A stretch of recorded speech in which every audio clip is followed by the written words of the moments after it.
I quote you all the time. And you walked in and you said, "So it's come to this." I said that? Oh, no, really?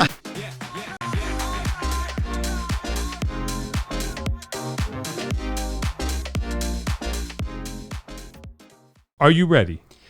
No, but let's do it anyway. There it is, the ambient. Sorry. It's a long story. Jon Peckman Podcast, Connecticut Valley School of Music and Dance. Beautiful downtown Portland, Connecticut. Come over the bridge, go through one set of lights, pull a Yui, park in front of the music store with the red neon light. We have music lessons. We have vinyl. Like and subscribe. Tell your friends. Tell your plants. Tell your pets. And you can have your very own podcast here in our beautiful studio. Dave will tell you hi. Dave will tell you hi. And I'll also tell you how. We are here. So here's what happened. I discovered on the soundboard there's just a sound in here that's just ambient noise. It could be my new theme song. Anyway, my guest today, Mr. Rich Dart. Rich Dart is here. I'm here. That's normally the reaction when people say my name. No. All right. So so now we have a different set of creeps. So it's fine because these things happen. But you may recall that last week we had Mickey Curry and Joe Bouchard here, and we had these big plans because we're going to talk about the Rock and Roll Drum-O-Rama, which is going to be at the Kate next Monday, yes, the 28th. And everybody was all excited last week. Oh, it'll be great. We'll get Matt. We'll get Rich here. We'll do a thing. And then those creeps blew us off. That's right. But we're here with the only one that matters, really. When we get right down to it. Thank you. I guess, or the one that showed up. The one that showed up. That's what it boils down to. But that's fine, though, because, Rich Dart has been here before, but a long, long time ago. Way at the beginning. So you're due. There's been returns before. We've had people on again, so this is not unheard of. But those people have new stuff to tell. I'm just going to say the same stuff. Yeah, but we don't remember what the stuff was. I don't remember. I mean, I remember some of it. We're talking about satellite. Do you remember? You're like someone got busted because they got caught cheating on Google Earth. You don't remember? It was funny. Oh, I vaguely remember that. Funny. Yeah, because I'm on right. Google That's Earth. what it was. That's right. Yes. Google Earth. Yeah. Yeah. Wow. Are you still on? Are they up but you have to go back in time. Yeah, so yeah. like you can say, "Oh, go back to this year," and I'm there. But. So our guest is Rich Dart from Google Earth. Perhaps you've seen me. Have you seen me? Google Earth. Yeah, I was thinking, and this is probably there's got to be some comedian that did this bit. But now that we have Google Earth and everyone's connected, I haven't heard from the Bermuda Triangle lately. Like, what's that up to? No. You know what I mean? Like, just like that. You're like, remember when that was a thing? And now you're just like live cam. And there's nothing. There's nothing there. Yeah, nothing there going on. Yeah, it's crazy. So, Rich Dart is a drummer. Grew up in Clinton. Is yes, that correct? I did. Okay, correct. Okay. Along the shore, and he is currently on the road frequently with single remaining Monkee. That is true. We're down to one. Yeah, okay. That's okay. I'm beginning to think it's me. Since I joined the organization, they've all been dropping. Yeah. But Mickey still keeps you around. Mickey still keeps me around. Wow. That's interesting. I am the Ted McGinley of music. Have I ever told you that? I don't know who that is. Okay, so Ted McGinley's the guy who came in at the end of every television show, like Love Boat and Happy Days, and then Married with Children. He had a long run on Married with Children. He's also like the head He's like an extra? No, he was like a main character that they would bring in at the end. Oh, wow. And he's like... At the end of the episode? No, at the end of the series. Like the last few seasons, Ted McGinley would show up. Oh, wow. So that's me. I come in at the end of everything. I'm the Ted McGinley of music. Wow. I don't know about that. I'll have to look into that whole Ted McGinley. He was the head frat boy in Revenge of the Nerds. That's what everyone knows him as. I don't think I saw that. Oh, okay. I'm aging myself here. No, that's all right. Yeah, I'll have to get on that because I don't know what that's all about. The Ted McGinley of wow, that's heavy. So, but Mickey Dolenz still out there doing it. Yes, that's and cool. Sounding better than ever. Wow. In the 20 years I've known him, he's the healthiest he's been. Wow. His voice is still the same, still all original keys. Wow. Yeah. Hey. He's just amazing. And do we say how old he is? He's 80 years old. Whoa. Yeah. That's wild. And he's still killing it. He's still killing it. Oh, also, I want to make a note in history today, today, July 22nd, 2025, Ozzy Osbourne has died. That's true. This day, today. Yeah. Heard earlier this afternoon, and we are here. And so maybe for what would Ozzy want? You know, what would he want? No. Oh, I know. There you go. Today, Ozzy Osbourne has died. What you got that music for? Yeah, I figured he'd say, accounts of my death have been greatly you know what I mean? Like, what's funny is, like, when I heard it, I was like, oh, wow. But meanwhile, all these past years, we've all been like, how is Ozzy still alive? yeah, and then you're like, how did he even live this long? Yeah. Yeah, no, it's sad. It's the end of an era. It is definitely the end of an era. You know. Did you watch? I watched Sabbath on the. Did you watch the thing? I have not seen any of it yet. I saw, like, a clip here or there online, but I want to watch it.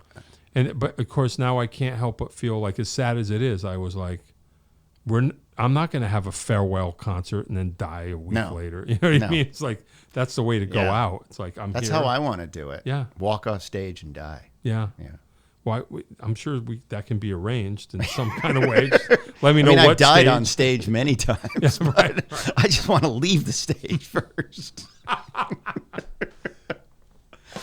Right. Yeah. Hey, there you go. Yeah, that's funny. Yeah. Yeah, I want to die after I leave the stage. That's funny. Yeah. Yeah. So Mickey Dolenz, that is, Yes. goes out how often? Well, hold on. I'm sorry. Okay, that's all right. Let's talk about the Drummerama first, in case Okay. anybody tunes out. I want to keep it timely because the Drummerama is Monday coming. It is Monday at So the Katharine Hepburn Center in Old Saybrook. In Old Saybrook. And it is you. And two other guys. And Matt Starr, who did not show up today. That's right. And Mickey Curry, who was here last week and did not show up today. That's okay. That's fine. So the three of you have concocted this show. Would you like to tell us about the show? I would love to. Yeah. So I got an email from Robin Andrioli, I don't even remember how long ago, a while back, who's one of the program directors at the Kate. And she said, I'm wondering if you're interested in this program. I asked Mickey Curry if he would do a drum clinic, and he said he didn't want to do a clinic, but he would like to do some kind of show with him and some other drummers. And I suggested you. Cool. Yeah. So it was her idea. It was her idea. Hey, that's cool. Yeah, he was there to see some band or whatever, and she had known him because he had just played there with Joe. Oh, okay. And so she latched onto him and said, why don't you do something? And he was like, cool, but I'm not going to do a drum clinic. I don't want to do that, but I'll do a show with other drummers. Mm-hmm. And he came up with Matt, and she came up with me. Oh, cool. And then we all agreed to it, and now we're doing it. That's cool. Yeah, it's going to be fun. Yeah. We're all going to play like bits and pieces of songs that we've either played on the recording or played live. Yep. And kind of tell the audience, this is how we do it. This is what we did. This is, this and that. And then we're going to take questions and answers like, what's Mickey like? Yeah, right. Sure. Matt will do Ace and Gene talk. Yeah, right. Yeah, exactly. Yeah, no, that's pretty cool. I mean, that'll I'll be there, so it'll be fun. Oh, cool. It'll be fun. Yeah, why not? It's on a Monday night, kids, also. So that's right. Not much going on. Yeah, it makes it pretty easy. Yeah. So yeah, that's gonna. You be should do one of these. You should do something like that. Why? Because you're a really good drummer. Yeah, but thank you. I appreciate that. But you need a draw. Like you guys are at least, you're a draw. You could say you. I don't think I'm a draw, but. Okay. That's just me personally. Well, you would say that, but Mickey Dolenz drummer. Let's be honest. That's true. Yeah. You know what I'm saying? Yeah. Like I'm just. Right. Okay. I'm not saying me, but I'm just saying what it'd be like. Who's Jon Peckman? So you've played with some heavyweights. I guess so. Yeah. Well, throw me in the mix next time. Yeah. I'll come up with something. Cool. But what would it be giving it away? Do you have a plan? What songs are you going to showcase, or do you not want to? No, I can give it away. It's not a big deal. Sorry, I don't know why I'm doing that. So to see what happened. What does this do? Meanwhile.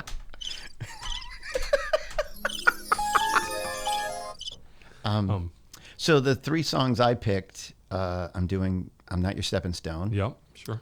Pleasant Valley Sunday. Nice. And then I'm actually doing a Zambonis tune. Oh, nice. At the request of Robin. Oh. She wanted me to do a Zambonis tune. So I'm doing a tune we did called Slow Whip. Oh, cool. Yeah. Cool. Why those songs? And what are you hoping to demonstrate? Not to give away. I'm not trying to.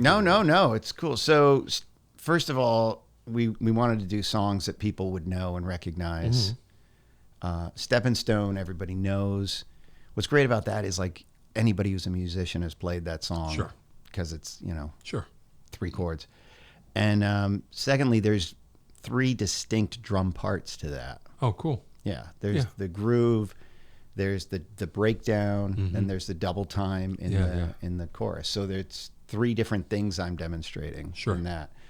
Pleasant Valley Sunday, another tune everybody knows and loves. And what's great about that people may not know, is that the bass drum pattern changes. This could totally come off as, these guys are a bunch of drum nerds, but that's what we are. Yeah. The bass drum pattern is very simple for the first half of the verse, and then very complex for the second half of the verse. I don't think I ever noticed that. I'm going to have to pay attention to the thing. And so we're doing that and demonstrating that. And the bridge of that, on the record, there's no drum set. Excuse me. Oh, wow. It's congas and shaker. I see. It's the old mambo pattern. Check. Right. Boom, boom, check. So I'm demonstrating how I adapt that to the drum kit. Oh, cool. So that's what you do. You guys don't have a percussionist, so No. you have to incorporate. No, Yeah, that's I do cool. that. Yeah. And I'm kind of following the footsteps of the people who have played before me, but I also changed it a little bit to make it sound more like the record. Far out. And then the third one is because Robin wanted a Zambonis tune. Oh, yeah? Yeah. And does that have a particular groove that's interesting? Well, what's cool about that is on the chorus, so the chorus goes, yeah, I got a slow whip, which comes later than what you would expect on the hit, and I do the hit with them, but I do like a fill into it. Yeah. Bam. Yeah. Sure. Yeah. Wow. So yeah. That's kind of cool. Yeah, so there's that, and then it slows down, and I talk a little bit about that. But, Nice. yeah. But then we're all going to do a Q&A, and then we're all going to jam together on the song. Yeah. And Dean Falcone's going to be on the scene. He is playing bass, yeah. Wow, far out. So we're going to play like a little bit of the song on a video so you can hear the actual thing, and then this is what the rhythm section does. Yeah. That's cool. And Dean knows what he's doing. He's a good guy. When they said, well, maybe we could get a bass player, we all said Dean. Yeah, for sure. Yeah. Why wouldn't you? I would imagine probably on those original Monkees tunes, that's got to be Hal Blaine, right? Probably. No. Okay. There you go. Excellent. So Hal Blaine is credited with a lot of those tunes, but he actually didn't play on a lot of the Monkees songs. Wow. So it's Earl Palmer. Earl Palmer's on some of them, but not on those. I'm sorry. Yeah, that's okay. Earl Palmer's on a bunch, and I always forget this guy's name. And I think we had this problem last time I was on. So the first 2 albums, they basically used Tommy Boyce and Bobby Hart's backing band, which we called the Candy Store Prophets. Oh, wow. Okay. And I want to say his name's Billy something. Okay. But he's the drummer on Steppin' Stone. Oh, wow. Pleasant Valley Sunday is a guy called Eddie Ho, who they nicknamed Fast Eddie Ho, who played a lot of Monkees recordings, and he's also known for being the drummer on Sunshine Superman by Donovan. Oh. And he's phenomenal. Wow. There's one tune called Going Down, which I don't know if you've ever heard or whatever. Yeah. But he's got that Louis Prima it's like shuffle. Mickey's big number. Yeah. He's got that Louis Prima shuffle in his left hand. Wow. And it is sick. Wow. But yeah, he's a great player. So that's interesting. Yeah, Hal Blaine was on all the tracks that Nesmith produced. Oh, wow. So anytime Nesmith brought one of his songs in, it was I Want the Wrecking Crew. Oh, wow. And that was Hal Blaine. Wow, that's really interesting. I didn't know that. That's cool. That's really cool. Wow. So you're not just you got to cop all that. I do, which is part of the thing. I got to cop all that, but then I also have to make it my own. Right. Yeah. Right. And that was the big thing when they hired me. They said, the last guy, we came out of this whole era from the 80s and 90s where it was Vegas-y, and we want to bring it back to the original records. Yeah, yeah. But still make it Rich Dart playing. Don't just be, copy somebody else. Yeah, yeah. And what do you feel like you brought to it that someone else wouldn't have? Well, I know the catalog backwards and forwards because I've been a fan since I was a kid. Yeah, right. I was, as I was an enormous Monkees fan. Yeah. So I didn't have to even think about it. So you got that part. I got that part down. I know the feels of the tunes. Yep. I know what falls back, what pushes. Yep. So I brought the original feel of the records back instead of like, hey, big Vegas-y show. Right. Here's the Monkees. Now it's back to those original songs. So I feel like I brought that, but I also brought a little bit of my personality, which I kind of think I'm a funny guy. I don't know if I am. Oh, I think you're funny. Okay, thanks. So I kind of bring a lot of humor into it. You know who else thinks that you're funny? These people, the invisible. I'll get over this. Don't worry. I'm not going to do this. No, I want it. I want it the whole show. We need filler.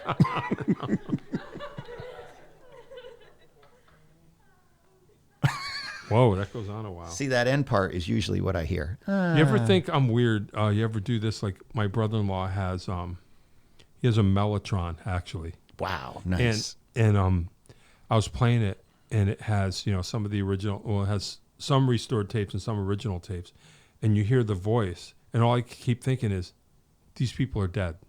These are dead. Oh people. yeah, you know what I mean? Yeah. Like that's because I'm so morbid. As soon as I just thought, how many of those people are dead? Yeah. That whoever they are. Well, for years, all the laugh tracks on all the TV shows were the same laugh tracks they used on I Love Lucy. Oh, it was the audience of I Love Lucy. So at some point, there was the laughter of dead people. Yeah, I forget what movie it is, but they're talking about the laugh track, and they go, those people are dead. Yeah. Remember, ooh, ooh, ooh. There's always somebody that sounds like that. You know what I'm talking about? Yes. Wow. Who's that guy? Speaking of that, this is related, but it has nothing to do with what we're talking about. Wow. You know Don Byron is? No. Clarinet player, jazz clarinet player from New York City. No. You would totally dig him. Awesome. He's amazing. But years ago, he had like a jazz group that played live music to a silent movie. Oh, and right. It was at some church in New Haven. Wow, that's so cool. And I went to it. And he came out and he said, for years I wouldn't watch silent movies because I kept thinking, oh, these people are dead. Wow. So as soon as you said that, that's what rolled into my mind. Yeah. Yeah. You were saying something before all that. Yeah, I forgot what it was. Oh, no. I'm sorry. We were talking about, you said, what do I bring to the table for the Monkees? Oh, you said you're a funny guy. Yeah, so I kind of bring that.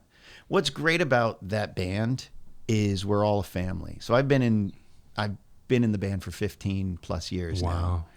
And it really is a family. Yeah, right. It's like if we're not hanging out or playing, we call each other. I send postcards to those guys. I just called the bass player, John Billings, on my way here. Nice. So we have that lock on stage. And, eventually somebody messes up and it's never, oh, you screwed up. Yeah, right. You just watch us. We're laughing at each other. Sure. Yeah, that's really cool. Yeah. Got to figure if you hang in there long enough, the stakes aren't that high at this point. Right. The audience is having fun. You're having fun. Everybody's chill. Yeah. We're having a good time. It's not like, now we're not gonna get signed because whatever. Wow. How many people are in that band that you travel with? Okay, so there's me, the bass player. There's 2 guitar players, a keyboard player, backup singer, and Mickey. So 7. Yeah. It's not bad. Yeah. That's cool. They're all over the country? All over the country. I'm here. John Billings is in Nashville. He plays bass. Wayne Avers is our guitar player and MD. He's originally from Long Island, moved to Nashville. Now he lives in Florida. Alex Jules and Amin Zarukian, they play guitar and keyboard. They live in L.A. And Mickey and his sister Coco, who's the backup singer, they live in L.A. So, oh, wow. Yeah. That's cool. How often, I can't imagine they're long, grueling runs. That's got to be kind of an advantage, no offense, but band leader's older, so it's not like you're like, come on, guys, we're going to go out for 9 months straight. And right. You're never going to. Well, we've done that as long ago as, let's say, 2 or 3 years ago. Oh, wow. Yeah. Okay. So the last huge tour we did was the Monkees Farewell Tour in 2021. And that, I want to say, was like a 3-month tour. Oh, wow. Okay. Yeah. And Hitting it hard. Then after Nesmith passed, we did Mickey Celebrates the Monkees. And those were like, 2-month runs. Oh, wow. And we did 2 of those. And now it's mostly fly dates. Okay. We fly to wherever we're going. But the way we're doing it now is we fly to one show, rent cars, drive to the next show, so we have like a couple in a row. But what's great, depending on how you look at it, is Mickey doesn't want to play a show, travel all day, play a show. Right. He wants a day off in between. Sure. And he's entitled to that. Right now. He's 80 years old. Sure. He's the draw. Well, maybe that's why you say he's singing as well. You know what I mean? Like you don't beat yourself up. Right. Yeah. So, I mean, technically you don't have a day off because you're driving that day, but you don't have to. But you're not driving all day and then singing. Right, exactly. You're not driving to rush to get to sound check and then play the gig and then go to bed. Which you've done that plenty of times. Done it so many times. Yeah. I do it here. Yeah, right. Yeah. I heard Matt. I never heard this. I guess this must be a thing when you guys play. He calls it a throw and go. I heard him say that. Throw and go. I've like never no heard that sound either. check. Oh, okay. I thought this was a thing. That No. Like meaning like no sound check. Oh, you just show up. Throw and go. Like you just get the gear up and you go. Wow. I was like, wow, okay. I know there are some big name bands where the actual band doesn't do the sound check at all. Yeah, right. The crew does the sound check. Yeah, why not? Yeah. So. Yeah, I mean it's got to be easier now, I suppose. Maybe. I guess. Close enough. But yeah, that's wild. Yeah, those tours where we would do like 4 in a row and one night off 4, they get, it sounds lame because you're only working 2 hours a night. Yeah, but it's the travel that really kills you. Of course. Yeah. Yeah, I can imagine that. Are you in the middle or fly date, or they're just sporadic? They're just so right now we have the summer off. Oh, wow. He took the summer off because he hadn't been on a vacation in a long time. So him and his wife sailed down the Rhine. Nice. Yeah, and this past weekend, one of his daughters got married. So he went to that wedding. And then in 2 weeks, August 10th, I head to New Jersey. We're doing a couple dates there and then over in Cleveland. Cool. So I'll be gone for like 2 weeks. Then we have a couple weeks off, and then we do like a week. Next year is looking to be a really busy year because it'll be the 60th anniversary of the Monkees. Gotcha. In fact, I talked to our tour manager, who's also Mickey's assistant, yesterday, because I was trying to find out dates because I got my letter of dates. So I'm in the Bridgeport Symphony. Oh, wow. And in the summer, you get your letter that says, here are all the shows of the season next year. Tell me which ones you cannot do. Oh, wow. So there's one in April, and I'm like, I don't know. So I had to call her. But we're supposed to be doing a really big tour next year. Oh, okay. So there's overseas shows in Wow. the works. And yeah, but I think that's going to be the big finale. I mean, we might still keep doing local state shows, but yeah. Wow. So. Yeah. That's wild. I'm sorry, correct me. So Mike Nesmith was the latest one that passed away? Yeah, he was the last one. So we finished the farewell tour. We played at the Greek in Los Angeles, and 3 weeks later he passed. Wow. Yeah. Kind of like an Ozzy scenario. Yeah. And what was weird, so we had started, it wasn't the farewell tour when it started in 2019. But 2020, right, and I'm sure you've heard this a million times, was going to be the best year. Sure. Because there was going to be a tour in the spring, then we would have the summer off, and a tour in the fall. Right. And obviously none of that happened. Sure. So when we came back, Nesmith was very frail. Oh, wow. So it was going to be the farewell tour no matter what happened. But what was interesting was as the tour progressed, he got healthier. Oh, wow. He just got better and stronger. And I don't know if he was just enjoying the show or he was, but at the Greek, I saw one of his kids and I said, so what's happening with Pop after the tour? And they said, oh, well, we're all going to take turns going up and seeing him. Oh, wow. And I just knew, nothing against the family. Yeah, yeah. I just knew that's it. It's over. Not to, because I wasn't keeping track. He passed of a long-term illness? Sort of. Okay. Yeah. I don't know all the specifics. specifics. And the frailness was the beginning of that, or it was just being out of action from COVID? It was just being out of action. Okay. He didn't take care of himself in COVID, during COVID very well. He was living by himself with his assistant. I see. And Yeah, these things happen. Yeah. Yeah. But it was really cool because... But he came back around. That's nice. And for years, Nez distanced himself from the Monkees. Oh, wow. Yeah, and he never understood it. Like, I remember there was an after party for a show, and he was talking to these women, and he's like, so you guys are lawyers? And they're like, yeah. He goes, you're educated people. Why do you like the Monkees? Like, he didn't get it. Wow. He didn't understand. He just thought it was bubblegum fluff. Yeah. But in that farewell tour, it finally clicked. Oh, he got to see. He finally got it. And he became like a big Monkees fan in that tour. Yeah. That's kind of sweet. Yeah. That's cool. Yeah, it was very cool. I mean, the first tour we did with Nesmith was 2012. And he was very, I don't want to say derogatory towards the gig, but he didn't like, well, I don't want to do this song because that's stupid. And if we do this song, we got to change it. And I want to do it my way. Yeah. We're going to make it this way. Yeah. And by the farewell tour, it was like he was having a ball. Oh, wow. Yeah. Wow. Yeah, that's really interesting. Yeah. Yeah, I guess that's got to be tough, maybe in a way, to embrace, like you say, maybe if he didn't get it, he didn't get it. It was just like a chance that he probably took at the time that they all took. Right. Never knowing that you would be, branded as that your whole life. Right, exactly. I'm sure he had a lot more, everybody has more to offer than that one little window that we see people through. And that's interesting that he got to see that, like it or not, at least you're bringing, happiness and joy to these people. And he did a lot more than the Monkees. Right, that's what I'm saying. He kind of invented, Southern rock, country rock. Yeah, right. And, sure. The MTV thing. He didn't invent MTV, but he brought the idea, you know? Sure. So he did all that, but it was always, you're Monkee, you're Monkee Mike. And I think he resented that. I can imagine that. Yeah. I mean, if it's not your thing. Yeah. But, yeah, that's got to be complicated. Yeah. It would be complicated.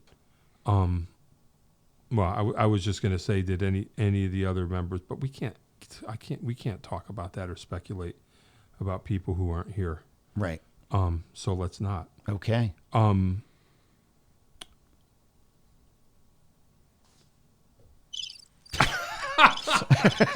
was waiting for the dead air. Yeah. No, I was just trying to think of, because I got myself into that dead end just now, and then I was just like, not our business to talk about that. Okay. So what else? Tell us what the Zambonis are for people who don't know. Okay. I kind of know. Yeah. So the Zambonis are a band that plays nothing but music about hockey.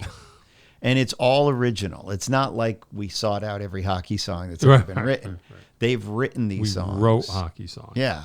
And we continue to write them. So someday in the future, if other band wants to play every song that was about hockey, they would end up playing Zambonis. Exactly. You know what I'm saying? Yeah. That's pretty cool. And the band was started in the 90s. And they resent being known for hockey songs. Right. Even though Everybody's like, you're Zamboni Rich. I'm like, I've done so much more. Just because I wrote every song about hockey that exists other than the theme. Here he comes, Mr. Hockey. Yeah. That's but they started in the early 90s. I wasn't in it then. But I remember seeing them at Toads when they first started out, and it was. I know nothing about hockey. Wow. I know the movie Slapshot. Sure. And I know who Wayne Gretzky is. That's it. Yeah. Do you think that's good? Yeah. For you? Like, does it matter? No. Okay. And truth be told, Dave Schneider, who's the head of the Zambonis, had been trying to get me into the band for a long time. And then why? I mean, you're a great drummer, but I'm just saying, like, It's not a hockey connection. So no, that's not what you know what I mean. I know. Why in the hell? Why didn't he call me? What the hell? No. It would be worse. I know. I never even saw Slapshot. So wow. So I don't know. So I've done this thing that Dean does every year in New Haven called Vomitorium. Oh, right. Which is around Thanksgiving. Sure. And I'm not even playing drum set. I'm playing percussion. Okay. But, and I said this the last time I was here, no matter what I've done, the Monkees thing has propelled me. You know, I mean, I could be the worst drummer in the world, but I say I play with the Monkees. Oh, he's great. Hey, we man. got to have him, you know? Yeah, but... Yeah, those of us who know you, we know you knew how to play drums well before the. Well, thank you. I appreciate it. Don't get all Nesmith, like, you know what I mean? Like, sorry, I shouldn't say that. This no, but it's true. Like, I say, well, I've played on Broadway. Oh, that's great. You know, I toured with Greg Piccolo. That's great. Yeah. I toured with Rosie Flores. That's great. I'm in this symphony. That's great. I toured with the Monkees. Wow. Whoa, hey, you man. know? I know. Well, and I get it. But so after I got that gig, it was like, everybody was like, "Oh, it's such an honor to play with you," and Dave saw me at those things. Like, I was at the Vomitorium the year before I played with the Monkees. Like, I'm the same exactly. guy. What the hey, man? But Dave was constantly like, "You're great. You're great. Do you ever want to come play with Zambonis?" I was like, "I'm busy. Yeah. Then COVID hit, and I had no excuse. Right. So they wore you down. They wore like a Zamboni does. Down. It just slowly rolls over you. There's nowhere else to go. You're on the rink. It's gonna find you. Imagine. But I love it. I have a great time. Dave's hilarious. What kind of style of music is it?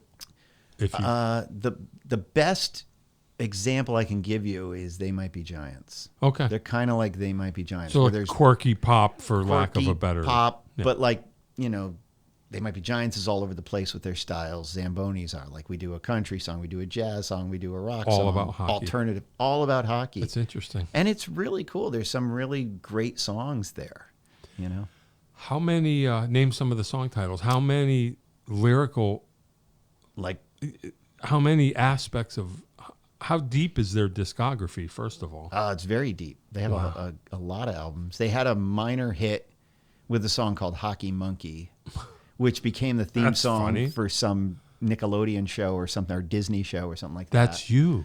You're the hockey monkey. But I'm not on that record, okay. so that was pre-me. I'm just saying that. Yeah.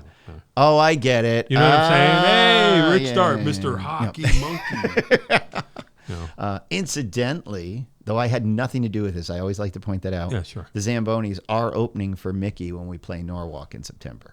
And you're doing both? I'm doing both. That's great. I'm going to wear That's a fake excellent. mustache. See if you can get to some symphony or whatever you're playing with, too, to also be on the bill. Imagine. Just call them up. Hey, you guys want to open for... Imagine. But so let's see. What are some of the songs? There's Hockey Monkee. I mean, are there any sad hockey songs? Are there any ballads? Yeah. Hockey ballads. We just recorded one called Skating by Myself. See? Which is like an old, I can jazz. picture that. Yeah. Like an old, like Leon Redbone type thing. The Referee's Daughter. Great. Excuse me. Slap Shot Man. Sure. I got a concussion when I fell for you. Oh, nice. Yeah. The Gretzky Twist. Oh, yeah. I had a hand in writing that. It's really? One of the few things I know. It's Wayne Gretzky. Yeah. Nice. Yeah, sure. Sure. I'm in the penalty box of love. Any songs about teeth missing? Yes, there's a song called Lost My Teeth, which is a hardcore song. Lost my teeth. Lost my teeth when I ate the puck. That's great. Yeah. Wow.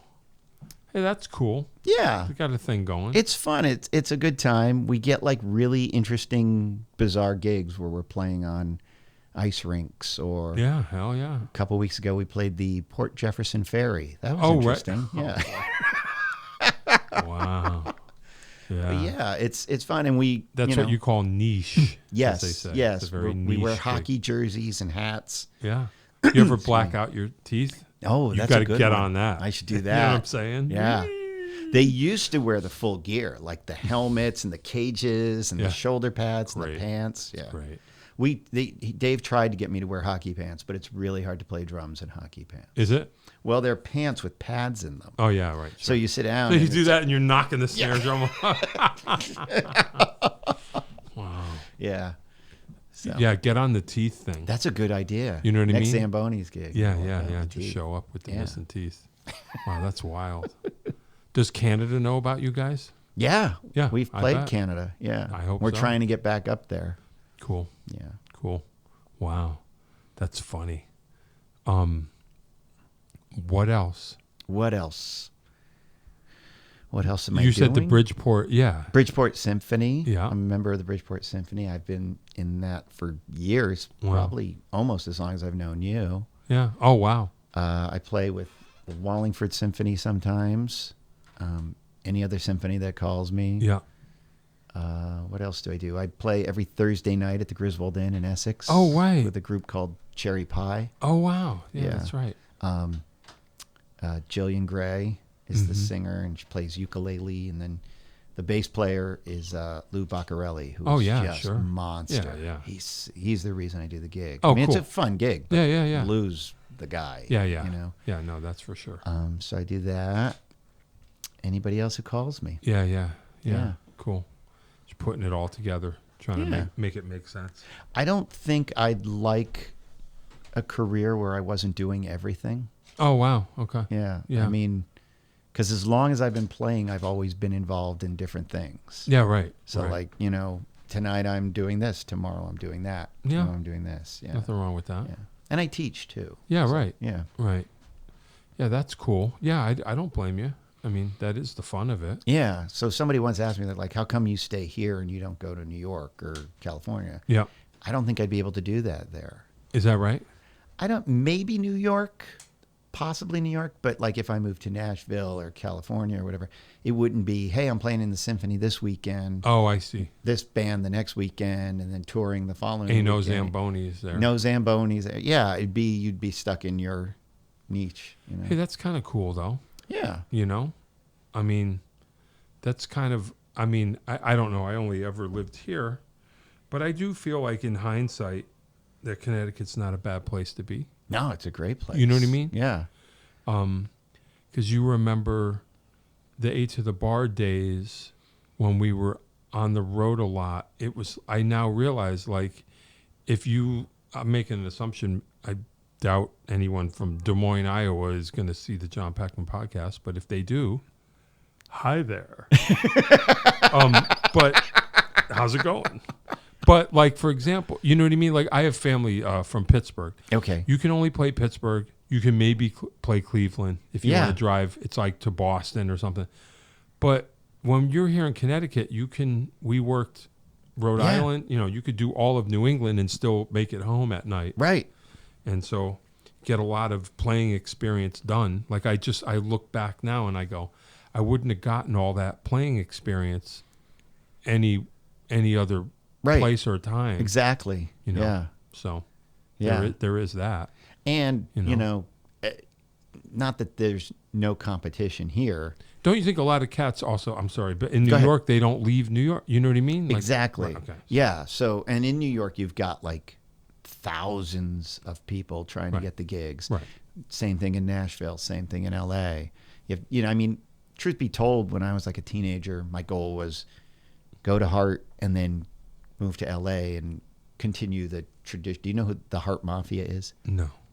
So in the early 60s, there were a group of guys who graduated Hart School of Music and moved to LA. Okay. And they were guys like Joe Porcaro and Emil Richards. Yeah, sure. Who are studio legends. And I see. Joe's sons are Jeff and, you know. Yep. And they were called the Hart Mafia because they came from Hartford, Connecticut, and they took over all the LA jobs. It's like a diaspora. Yeah. And I was like, I'm going to be a Hart Mafia guy. But I never went to Hart, and I never moved to LA, so there you go. But you are in the Mafia, but don't. Nobody knows about that. Members of my family have been in it, but that's yeah, totally. Story. Really? Yeah. Oh, okay. Wow. Well, Far there's out. no... So I could go into a whole comedy routine right now, but there's no definite yes to that, but there have been instances of people disappearing in my family. Oh, wow. Of course, my cousins think this uncle I had who stuttered all the time was a hitman for the Mafia, but I don't think that's true. No? Because it'd be like, yeah. Big Louie sends a message. Oh, right. Do you know Tom Izzo and Frank Annunziato. Do you know those guys? I know Frank Annunziato. Yeah, because his grandpap was. Oh, wow. Oh yeah, I had him on the show talking about. I don't want to say too much. I mean, they finally phase out, but like he grew up. His grandfather's house had like trapdoors and escape hatches, and someone got disappeared. I think his grandfather might have gotten disappeared. Nice. Yeah, he's got. Not nice, but Oh, that's awesome. That's so great. His grandfather's gone. But he has a whole thing. Like you say, when he was a kid, he didn't understand, but like when it was Christmas, like in the neighborhood, his grandfather would just. The neighbors would line up, and here's the envelope. Wow. He was running the. Yeah. Anyway, yeah, they were out there. Yeah. I will say when people ask me, what was your family like growing up? I'd say, well, did you ever see The Godfather or Goodfellas? Really? That was every family function. Oh, wow. Like, the christening at the beginning of Godfather 2. Yeah. That was what christenings were like in my family. You always had the Italian band, everybody dressed to the nines. You rented a hall. It was so is Dart an Americanized version? No, Dart is English. Oh, okay. So my grandmother, my mother's side was Italian. Her maiden name was Cavaiolo. Okay, yeah, sure. Yeah, Dart is English, but we have the distinction of being one of the first families to come over from England. Oh, wow. We helped colonize New London. Hey, you know what I'm saying? The Darts. Yeah. We have Rich Dart. That's right. Original colonizer. I don't know if I'm so proud of that now, but back in the day, yeah. Hey, that's kind of cool. That's cool. Yeah. Wow, that's interesting. Yeah, I have my mom's side of the family. My mom's mom was Della Favrio. So okay. Yeah, that there you go. Too. What's Peckman? German probably. Oh, okay. From that other side of the family, all Eastern European, German, and Italian. So nice. I'm Polish, Italian, and English. Yeah. That's what happens. So not a member of the Heart Mafia. No, I didn't get to be a member of the Heart Mafia, but I'm, but like you were saying, Connecticut's a great place because you get all different kinds of gigs. You get to play with all different kinds of people. You learn so many different kinds of music. Right. Yeah. You kind of have to survive. Yeah. And not that there's no competition here, but I feel like it's a friendlier atmosphere than if you went into the city, Yeah. Yeah. I think so. Because, we're just bouncing names back and forth. You know that guy. Oh, yeah, I know that guy. We all know each other. Yeah, sure. But do we really? See, I operate under the assumption that everybody hates me. What? Why? What is Yeah, sure. It's always been that way for me. I just think everybody hates me. Really? Yeah. I don't know why. Are we going to get to the bottom of this now? I don't know. This has turned into a psychological podcast. Why would you think that? I don't know. I always think that. Stop it. Okay. I always feel like the odd man out, by the way. Always. Like even in this Drummerama, I feel like I'm the odd man out. Don't you think everybody feels that way? Well, yeah. Yeah, everybody feels that way. Yeah. But there you go. Yeah, but it's not a bad place to be, though. No, it keeps me on my toes. That's what I was going to say. Yeah. You try harder. I mean, if you think you got it. I don't know if you saw when Mickey Curry was on last week, we were talking about you, and he goes, do you know Rich? And I said, the thing I remember about Rich when you would show up to 8 to the Bar gigs was we knew you were there because you would just do a cartwheel across the dance floor. And it's like, oh, Rich is here. That's awesome. But that would be like, oh, things are looking up. You know what I mean? Like, okay, this is going to be fun now. Oh, that's cool. Well, that's what I think of. So. Oh, well, I appreciate that. I didn't go, oh, no. The worst part about that was I was doing it to impress a girl. Who else can do cartwheels to impress a girl? I was impressed. At least so you did more, Yeah. But like I say, you were saying, I think everybody. I wasn't like, oh. I was like, oh, that's awesome. Here we go. Thanks. So there you go. Yeah. Can you still do a cartwheel? I don't know. I haven't done a cartwheel in a long time. I don't think I've ever done one. I remember going to one show. I have done cartwheels, but never on purpose. You guys are playing this biker bar. I don't even remember where it was. Somewhere in the Eastern Shoreline. Yeah. And I showed up in a T-shirt and Hawaiian shorts, and I stuck out like a sore thumb. Oh, really? Yeah. So what? I sat there the whole time with these big burly bikers. I'm just like, okay. Oh, well. It happens. So what? That's fine. Yeah. Yeah. Those were, I don't want to say, those were the days, but those were days. Those were days. Put it that way. We had a lot of fun. Oh yeah. Yeah. No, it was a lot of fun. It was a good time. Yeah. Speaking of Mickey Curry, by the way, Oh, yeah. to bring it back to Drummerama. So Yeah. we did a run through of all these things that we're doing at my studio last week. And so we all took turns. And that's the other thing. I'm waiting for everybody to come in and go, oh, this kit's garbage. What is, just think my stuff is garbage. But anyway, so Mickey sits down, and I don't want to give anything away, but he's going to do Say It Isn't So. Sure. And he, like you, I've heard that song my whole life. Sure. And you don't think too much of it. Then he sits down and he started playing it. Oh, wow. And it was magical. Oh, wow. It was like, that's the guy. Yeah. That's it. Sure. I've heard this groove my whole life. And it was just like, ta, ta, ta. Yeah. It was so cool. And then Matt got up, and both Mickey and I are watching Matt, Yeah. And then I got up and they were talking with each other. But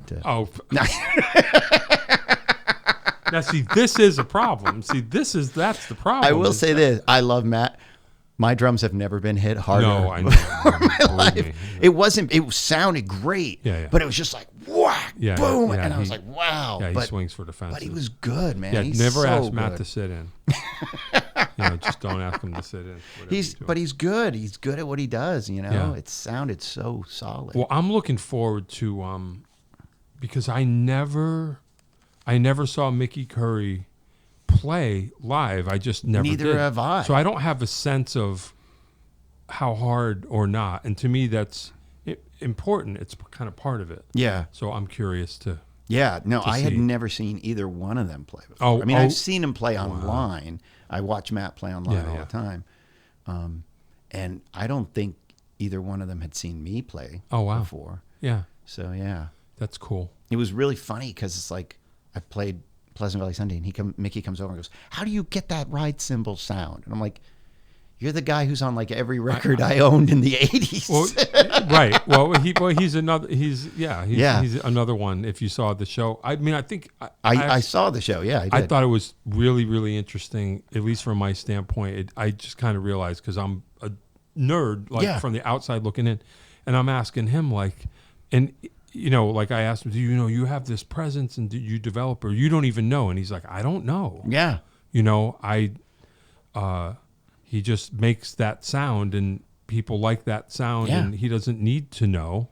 But it's just funny because I'm thinking, like you say, if he asks you, how do you get that ride cymbal sound? And you're like, I don't know. I mean, I can play it. Exactly. I was like, well, first of all, it's my cymbal. Sure. But secondly, it's like, how do you not, I mean, you're playing on so many things there where you're getting just amazing sounds. Yeah. So it was really cool. It was a fun day. I bet. I came out of that rehearsal just elated. Oh, wow. That's cool. Yeah. So I bet. Yeah. I'm looking forward to seeing the show. Yeah. It's going to be a good show. Yeah. Cool. Yeah. That'll be fun. Yeah. And that place is awesome. Oh, the Kate is so great. Oh, excuse me. Yeah. It's cool. I played there. Oh no. I don't want to not remember his name. But I played there. Man, it was so much fun. I played like 2 gigs with this guy. He's like not an Elvis impersonator, but he kind of is. That's his thing.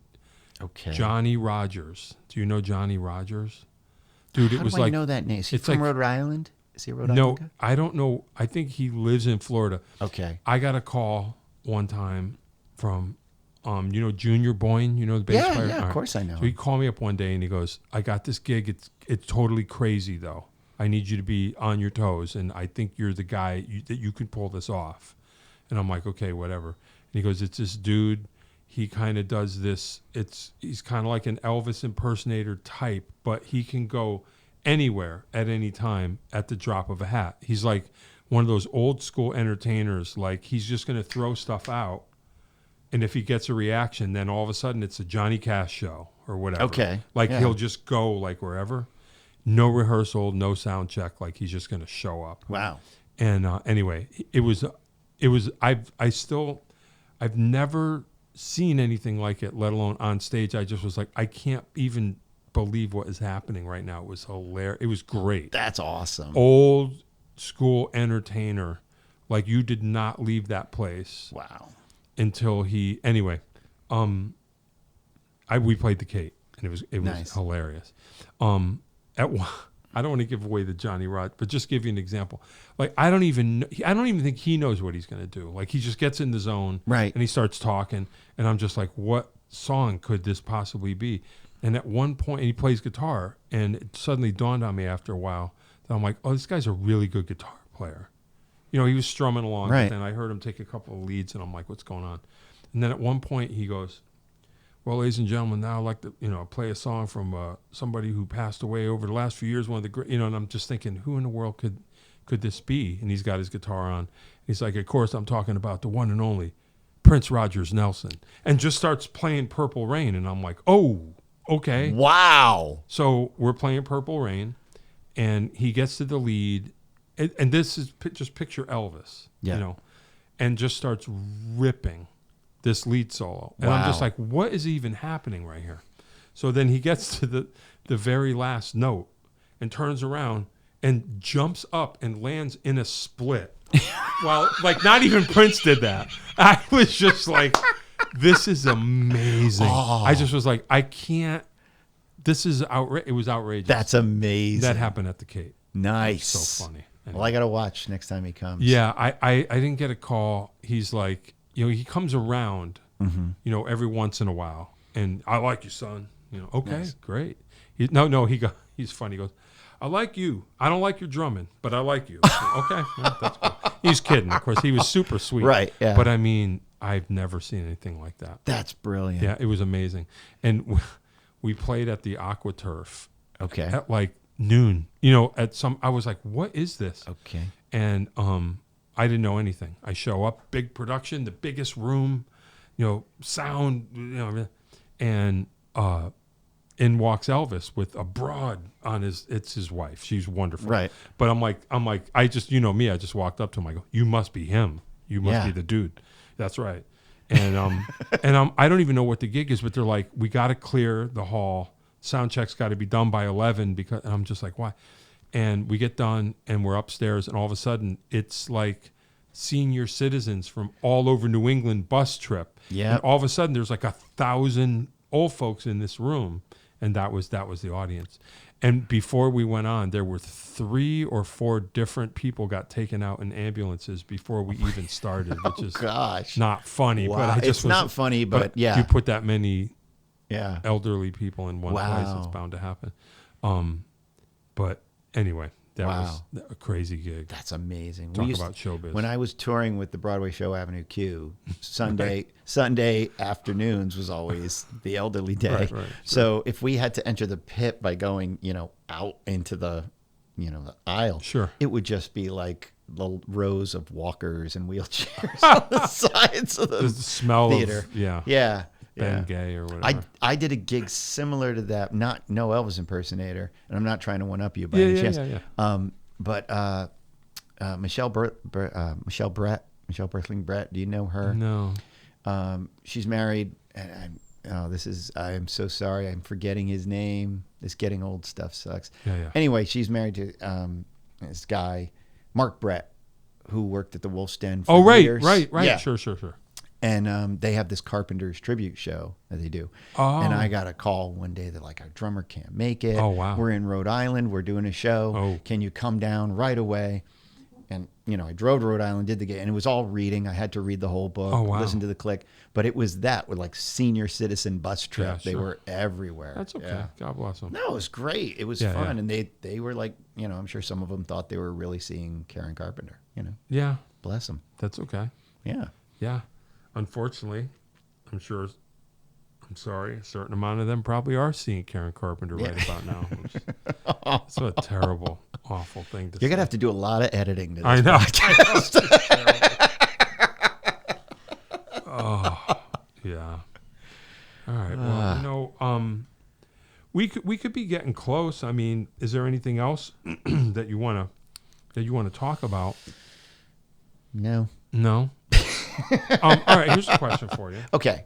I mean, I'm not being funny or that I don't think this is morbid either, but I'm sorry, but as each Monkee passes away, does your set list get?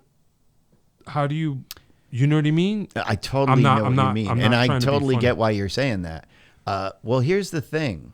And a lot of people forget this, that everybody thinks Davy Jones was the lead singer, and he wasn't. Right. They all shared duties of lead singing. Sure. I mean, Peter kind of got the short end of the stick, but most of the material was sung by Mickey. Okay. When you total it all up. And when you look at the Monkees' greatest hits, 90% of it's Mickey. Oh, wow. So wow. There's definitely, we do some of Davy's songs. Obviously, we'd sing Daydream Believer. Sure. Because that's a big hit. But we do other Davy songs too, like Look Out, Here Comes Tomorrow. Sure. Valerie. We do a lot of Davy songs. We do some Inez's songs. But, you know, Mickey was I always say Davy was the face, Mickey was the voice. I see. So, so that is not been a problem. Wow. Yeah, and I was not trying to be smart by asking that. That's a great question. You know. That's a really good question. Because I don't know, because I know that he appeared. Is Mickey some kind of drummer?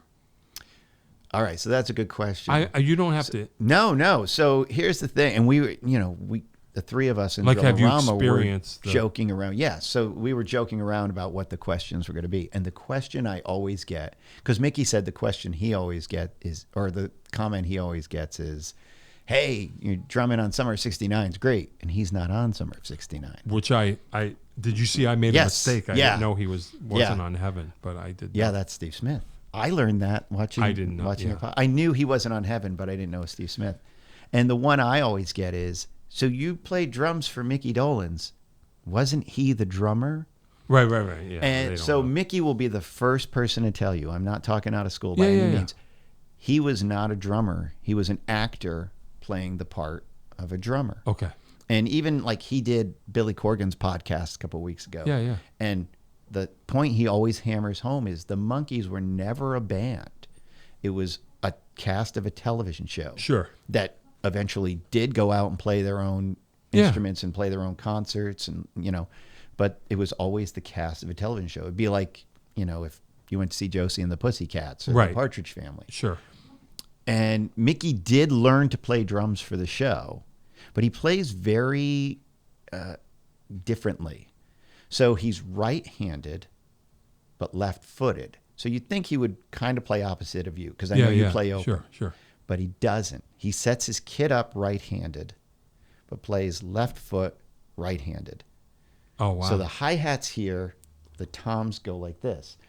And there have been tours where And his right foot's doing nothing. His right foot's on the hi-hat, but he doesn't open it. So it's kind of not doing anything. Yeah. So, and it's funny because in the 80s, if you remember, the big thing was the remote hi-hat over here. Right. Everybody had one of those. Sure. And I always was like, they're copping Mickey Dolenz because that's how he played. Oh, wow. So, and, going back to the way you play, that makes so much more sense than this. I know why we play like this, but this makes more sense. It kind of does, but I didn't know. Because you play. Yeah. And you're amazing at it. I always quote you or bring you up when I'm talking to students who ask that question. Really? I know this great guy, Jon Peckman. He plays like that. But I didn't know any better, just so you know. No, I never saw anyone play drums. Wow, I didn't know that. I thought you just naturally went to I'm a left-handed person. Yeah. But whenever I would get on a drum kit that happened to be in the room, because I was obsessed, and I didn't know, so I just made it happen. You're so good at it. That's the only way I know how to play, though. I mean, I'll do that if I'm trying to get like a rougher hi-hat Yeah, but sound. I can't play. I did a Beatle tribute, and I tried to do the gig like this. Yeah. I can teach like this, but I can't play a whole. That's so interesting. I mean, do you know why we play like that? Well, yeah, I think so. Why? Well, because my teacher mode just kicked in. Because it's more active, your right hand and your right foot if you're right-handed. Yeah, but it's all based on the history of the hi-hat. Oh, okay. Go ahead. So, I'm sorry. No, I'm please. a total nerd about the history of the hi-hat. I want to know. So, when the hi-hats first were developed, first of all, the drum set was created out of laziness. Like the guys didn't show up for rehearsal, so one guy had to do everything. And when they invented the hi-hat, it was originally the sock cymbals, which were just two cup cymbals that were down by your ankle. to get that sound. Sure. And then as time went on, they got them taller. Right. And then around the late 20s, they flipped him that way. Oh, wow. But everybody... Then they burned that guy at the stake when he first hit it. And he's like, check this out. And they're like, he's a witch. Yes, he's terrible. So they were all used to playing this. And the clutches weren't great. Yeah. So they would hold the cymbals tight with their hands to get the... So when you watch old jazz guys are doing that's that. what that's all about. So that's why we play like that. Wow. Yeah. That's interesting. Some drum nerds could be like, "You're wrong." No, but no, that's true. That's really interesting. That's the history of the hi-hat. Yeah, I figured it was something like that, but I never really thought about it. Yeah. So I'm going to give away something. Okay, go ahead. I invented. So you know Joe Delaney? Do you know Joe Town? All right. So we're starting something. He wants me to be involved in. But he goes, I want you to play. He has a big double bass kit. You got nice. 220. He's like, but I want you to play double bass. I said, I don't, because I said, why me? And he goes, because I want everyone out of their comfort zone. I need you to do the gig. And I'm like, but I don't play double bass. He's like, that's why, And I'm like, oh, whatever. Okay. So I figured out some things, but I was kidding around, and he had the setup was, double bass, and there was a snare here. And his drummer, he had another snare off to the side, as people do. Yep. And I was kidding, and I just started playing unison everything. It just went, gru, gra, gru, gru. 2 kicks, 2 snares. Yeah. And he's like, that's it. Play the whole gig like that. And I'm like, what do you mean? It sounds like 2 drummers. Ah, nice. So I'm going, but no one could, I'm the only one that could do you that. Can't play like this. Right. So I'm just going like, doom, that. And it literally just sounded like 2 drummers. Nice. And I'm like, double bass, unison, like 2 bass drums together. Which no one would think of. 2 snares together. Yeah, because no one's silly enough. And that's when he's like, see, that's what I'm talking about. See, now we got something. Now you could be in every Allman Brothers and tribute band. That's what I'm saying. If they need a budget, just say, dude, I can be 2 drummers. But, that's great. So funny. Yeah. Yeah. I forgot what I was talking about before. Mickey Dolenz. Oh, his drumming. Yeah. So anyway, when he learned to play, he has this weird thing with his feet where one leg is longer than the other. Oh, wow. So he had a hard time playing with his right foot. Sure. So his drum teacher for the show was like, just do it this way. Thinking, you're on some dumb show. No one's going to care. And so when we would do the big Monkees tours, at least the first few that I were on, we would have him play drums, and then I would be on the side, keeping time. Not to give anything away. He'd be the first person to tell you. Sure. But whenever we did those tours, Mickey and I would show up to rehearsals an hour earlier, and I would reteach him all the drum parts. Gotcha. And he's good. He can keep a beat. Talented. Yeah. But here's a funny story. We'd always rent the gear. Yeah. It's never bring your own gear. We're going to rent the gear. I'd bring my own snare and cymbals. And so we'd be at, SIR studio in LA or Nashville, and they'd rent the DW hi-hat stand, which drum nerds know the DW hi-hat stand has a rod that goes up to here. And that's not going to work. Right, because it's in between his toms. So every time, you think they would have learned, every time they would saw the... I do that because I need my right cymbal that's here. Right, I saw it plenty of rod. And they would saw it right off. Yeah. Which is not easy to do. No. Especially if you're an idiot like me. I sit out there. I watched our crews do it every year. And you have to file it too. Yeah. It's sharp. Yeah. And you reach out. So, but no, he can keep a good beat. He doesn't want to do it anymore. He said, I won't do it anymore. He doesn't even play guitar because a lot of times he would play acoustic guitar. Oh, wow. But it was more of like a, Well, people wanted to see him behind the drum kit at a certain point. Now, I would imagine by now, most of the people that you're playing for, they're still hanging in there. They've seen it, so they would just be like, do whatever you want. Our audience is from like 8 to 80. Yeah. It's amazing. Crazy, right? Yeah. Wow. Whoever would have imagined. You imagine? Whoever would have imagined that. I know. All those years ago. It's amazing. And it's cool now because like even in the 80s when there was that big revival of the Monkees, there was still like, oh, the Monkees are lame. They're stupid. Now everybody just totally respects their catalog. Yeah, right. And it's amazing. Yeah. Why not? Because it really is amazing songs. Yeah, well. They're great. That's the number one thing. Yeah, what a crazy time, huh? Yeah. That they were like, we're going to get the best songwriters. Oh, I know.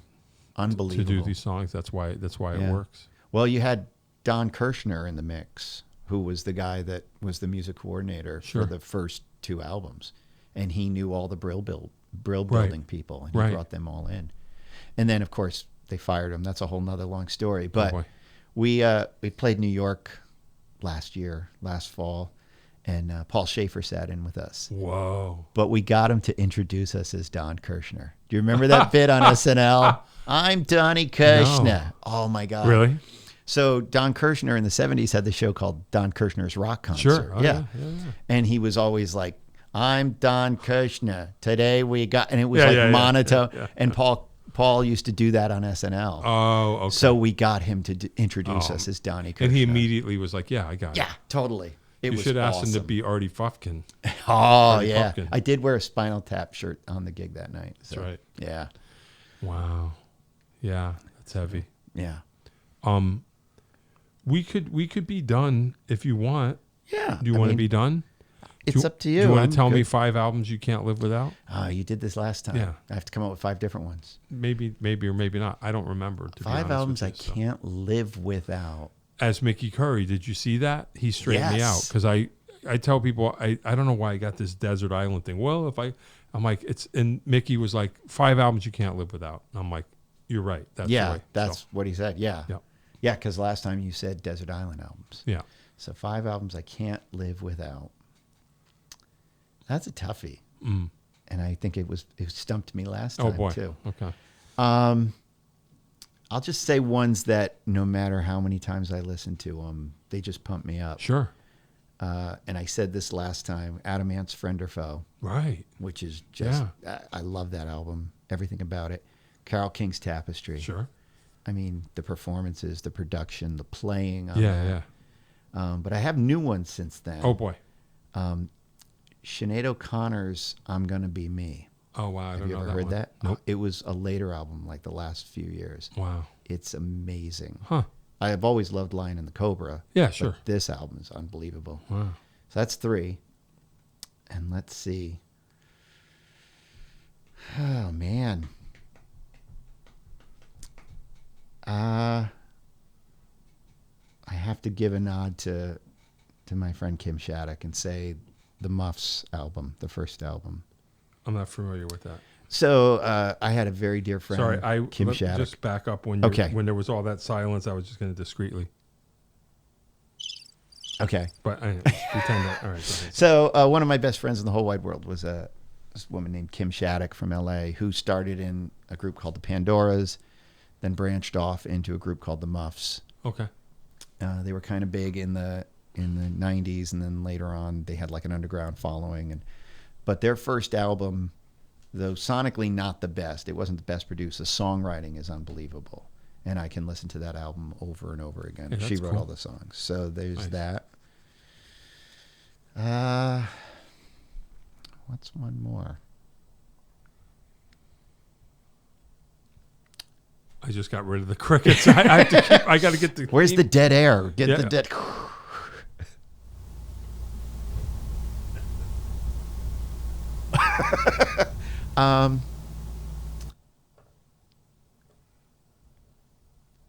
This isn't an album, but it's a song. Yeah, sure.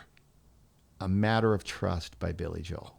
1, yeah. 2, 1, 2, 3, 4. For the sole reason of Liberty DeVito's groove on that record. Well, sure. It is... no matter where I am, if I hear that, I just get so excited. Yeah. It's that... Yeah. Oh, sure. The drums are huge. Yeah. And it's that push-pull that is rock and roll. Yep. And he's got the swing, and it's solid. Yeah. It is so solid. So I'll take the, for sure. The single instead of the album. Yep. Yeah. Speaking of, just real quick, I guess this will be like a wrap-up. I have a memory. I played with Christine Ullman and Liberty's band somewhere. I forget where we were. Okay. Couple summers ago, and Liberty was there, and I met him, and he was cool and everything. And I saw, and I was like, "Oh, he's over there talking to some dude during the sound check," and I was like, "That's Dom Famularo." But I didn't want to interrupt them. I wanted to talk to Dom. Yeah.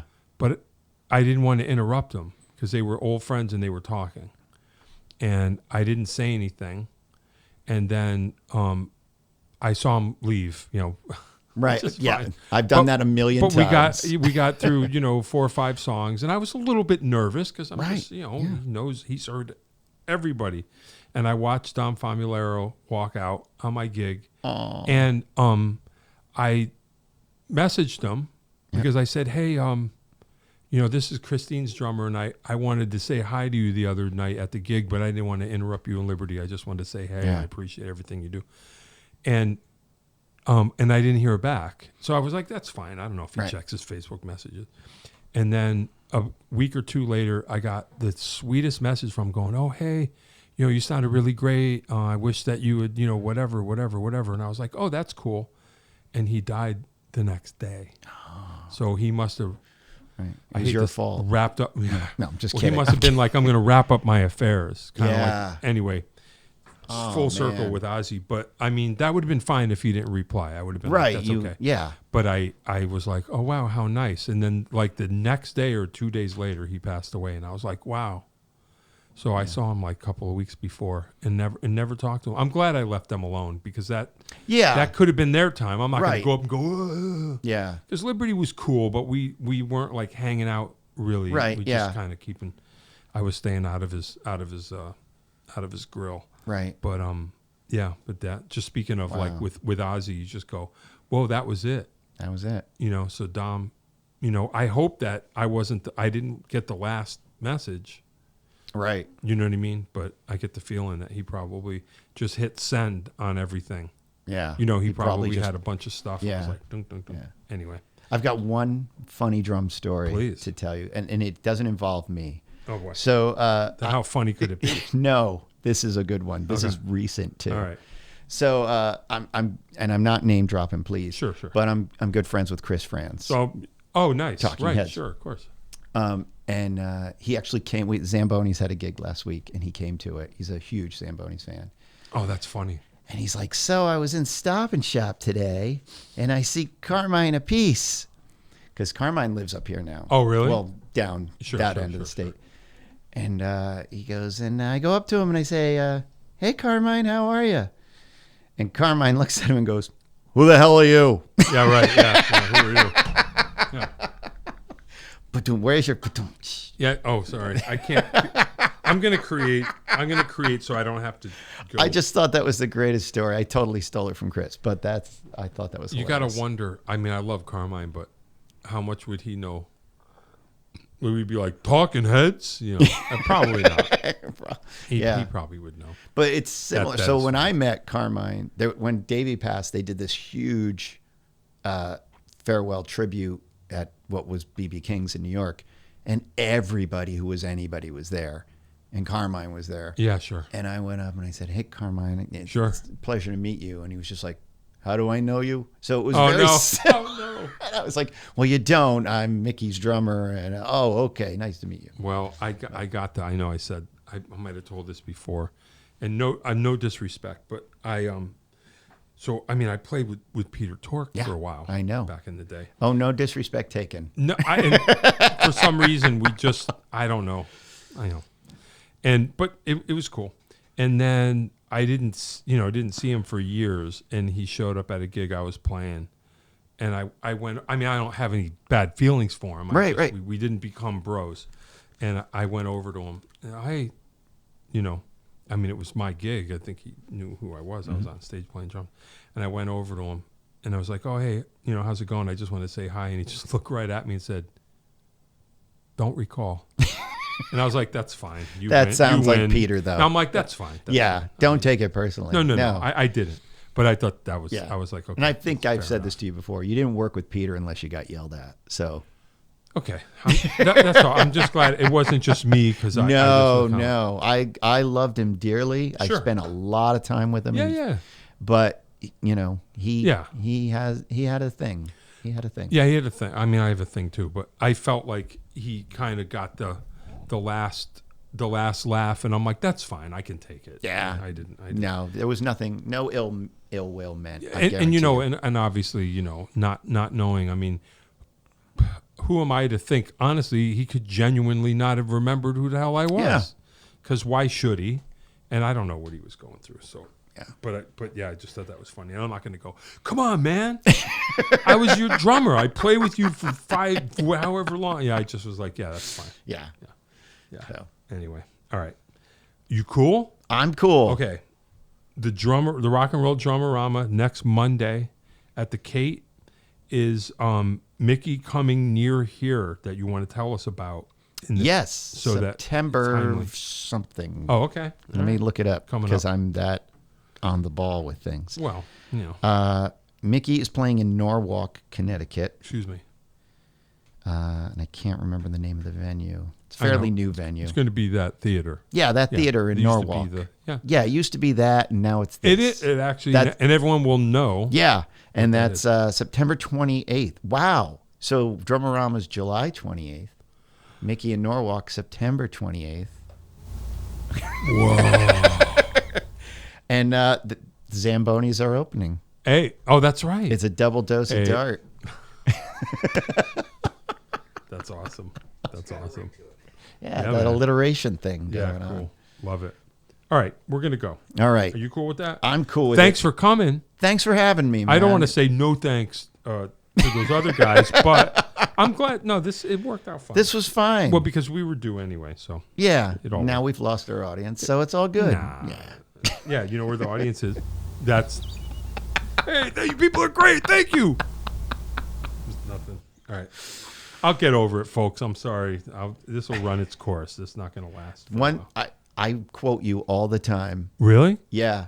There was one gig. Oh, no. Where you were playing with 8 to the Bar. And you guys were playing this lounge somewhere. Sure. And you walked in and you said, so it's come to this. I said that? Oh, no, really? I quote you every time I walk into a gig like that. I'm like, so it's come to this. And I don't even remember saying that. I'm sure that was only the first of many it's come to this is in my life. You know what I mean? Wow. I don't remember that. Wow. Yeah. One of many Jon Peckman quotes that I use. Really? Yeah. Wow. Yeah. Most of which you can't say here. Probably. Yeah. Oh, damn, that's loud. All right. Sorry. Because I needed to turn it's all good. It's all good, man. Sorry, guys out there. Someone's driving. Ooh, my speaker's out. Anyway, Jon Peckman Podcast. You know what? I'm going to go out like this. Jon Peckman Podcast, Connecticut Valley School of Music and Dance, beautiful downtown Portland. Come over the bridge. Pull a Yui. Sorry, I'm not going to do this for real. It's still out. I'm sorry. What a mess I made of this thing. Jon Peckman Podcast, Connecticut Valley School of Music and Dance, beautiful downtown Portland. Come over the bridge, go run through satellites, pull a Yui, park in front of the music store with the red neon light. We have music lessons. We have vinyl. You can have a podcast studio here in our beautiful studio of your own. You should do a podcast. I should. You should. You could. Rich Dart, thank you for showing up. Thanks for having me. We'll see you next Monday at the Rock and Roll Drummerama at the Kate. Right? Right. All right, cool. That is all. If you'd like to start your own podcast, give us a call at Connecticut Valley School of Music and Dance. Our professionally designed podcast space is here for all your recording needs. Rent out our studio to do interviews with up to 4 people, to record audiobooks, social media content, and all other recorded material. Our rentals include a private studio along with our professional-grade podcasting equipment, and we can customize your output to whatever your needs are. We also have green screen capabilities, which will expand to video capability if you so wish. So check us out here at convalley.net/podcast.